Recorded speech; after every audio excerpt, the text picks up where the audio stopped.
Section 3. You will hear a discussion between two students called Mark and Fran about their presentation on some dolphins which are unique to New Zealand. First, you have some time to look at questions 21 to 24 on page 5.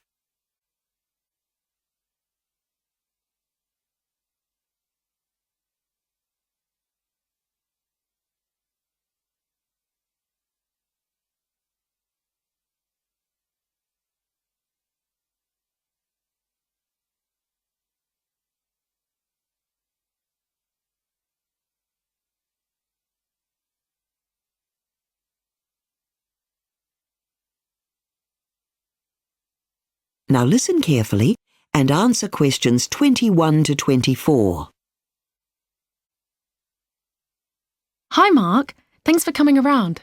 Hi, Fran. No problem. We need to try and get this presentation finished. Mark, let's start with the way dolphins make sounds. Well, we all know that dolphins make clicking noises to communicate. Yes, they have tongues and larynxes as humans do, but what's really strange about the dolphin is that the sounds are focused through an extraordinary organ called the melon, which most other sea mammals don't have. So, shall I take over from there and speak about the different dolphin types? I want to share what we found out about those rare dolphins that are special just to New Zealand in particular. Yeah, great. Put the emphasis on them. The rarest of all is the Hector's dolphin, isn't it? They are endangered, aren't they? I think that's mainly because so many of them get tangled up in fishing gear, especially gill nets, and die. I know that some conservationists are worried about the impact of the tourism industry on dolphin numbers, but I don't think that's a problem yet here. Also, remember that this species has a very long reproductive cycle, so their numbers don't get replenished quickly. Yeah, that's really sad. But at least the New Zealand government established a sanctuary for them, didn't it? The fishing industry was against it, but I remember reading that the general public were very supportive of the decision.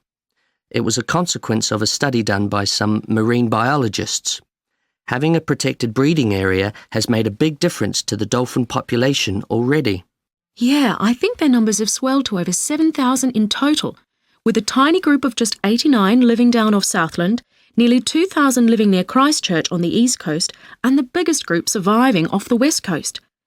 It's pretty wild country over there, so I guess there aren't as many tourists and fishermen to disturb them. Before you hear the rest of the discussion, you have some time to look at questions 25 to 30 on page 6.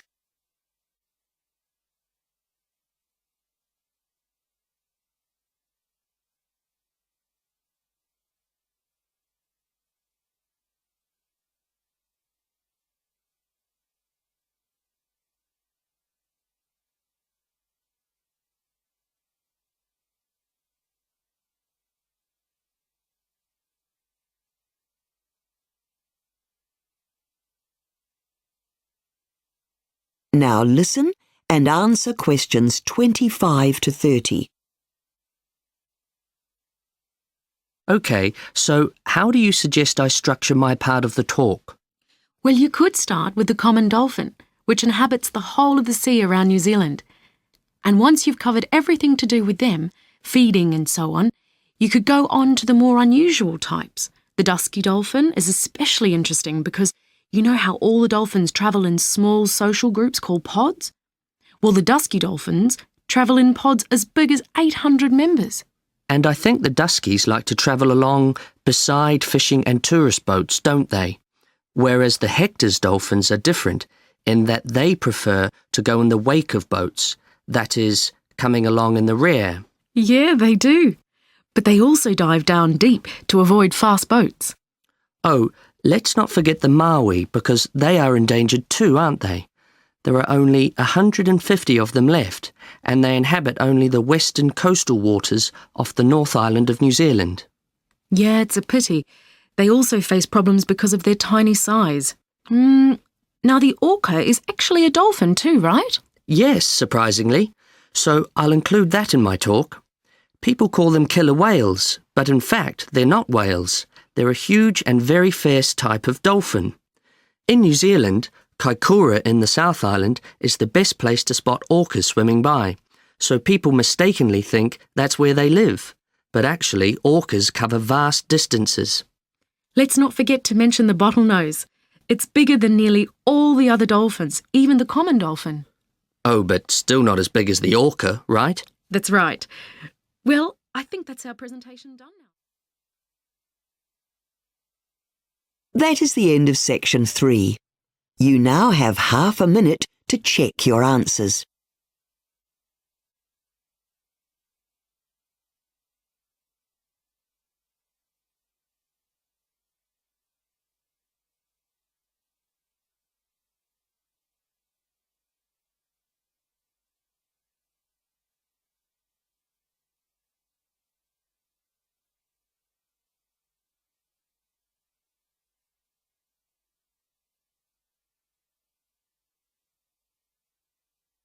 Now turn to section 4 on page 7.